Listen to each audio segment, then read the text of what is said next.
ओम साई राम। संसार छोड़कर दूर न जाते हुए संसार में रहकर भी परमार्थ किस तरह प्राप्त करना है, इसका संदेश श्री साईं बाबा ने रामचंद्र आत्माराम तरखड़ यानी बाबा साहेब तरखड़ जी को अनुभूति देकर दिया।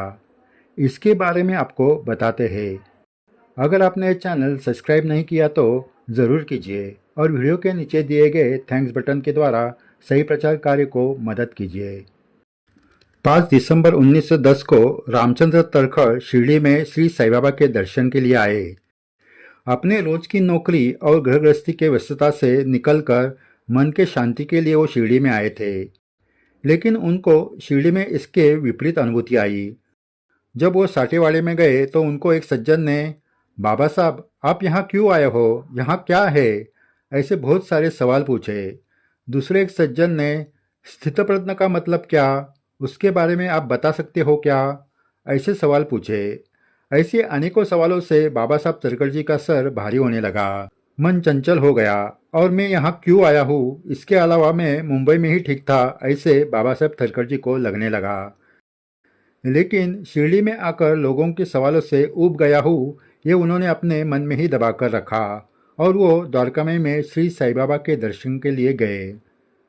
द्वारका में श्री साईं बाबा के साथ माधवराव देशपांडे जी भी थे।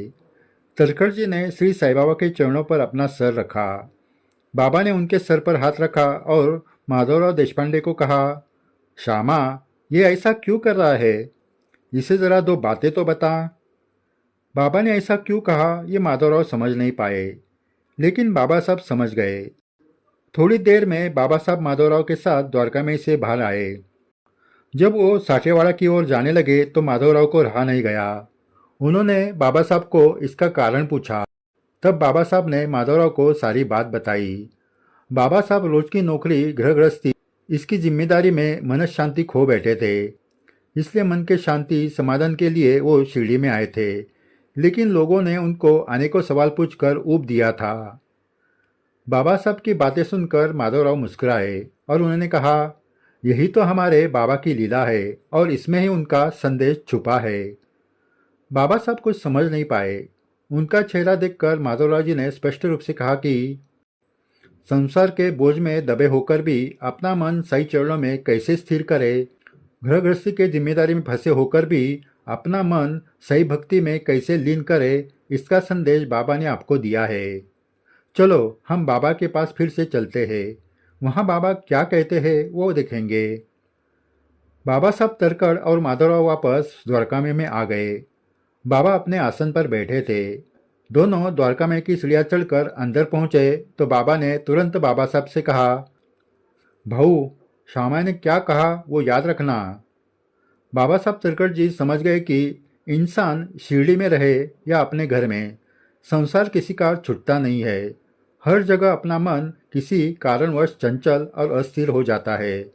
ऐसे वक्त हमारा मन सही चरणों में स्थिर रखना सीखना चाहिए। आगे जाकर बाबा साहब को इस संदेश की उनके जीवन में बहुत सहायता मिली। जीवन के संकट में, दुख में उनका मन कभी डगमगा नहीं। उनकी श्रद्धा सही चरणों में हमेशा अटल रही। सही भक्त हो, बाबा ने बाबा साहब तरखड़ जी को जो सीख दी वो हमें याद रखना चाहिए। आज भी हमारे जीवन में ना जाने कितने संकट आ जाते हैं। कोई किसी कारण से मन को दुख पहुंचाता है, तब हमारा मन सही चरणों में अटल रहना चाहिए। जैसे बाबा साहब तरखड़ शिरडी में आने के बाद भी लोगों के वजह से उनका मन ऊब गया था, वो बाबा जान चुके थे। आज भी भक्तों की परेशानी बाबा जानते हैं। ऐसे भक्तों को ये संदेश हमेशा याद रखना चाहिए। आगे भी ऐसे महत्वपूर्ण संदेश की जानकारी आपको दी जाएगी। अगर आपने ये चैनल सब्सक्राइब नहीं किया तो ज़रूर कीजिए और वीडियो के नीचे दिए गए थैंक्स बटन के द्वारा सही संदेश प्रचार को मदद कीजिए। जय साईं राम।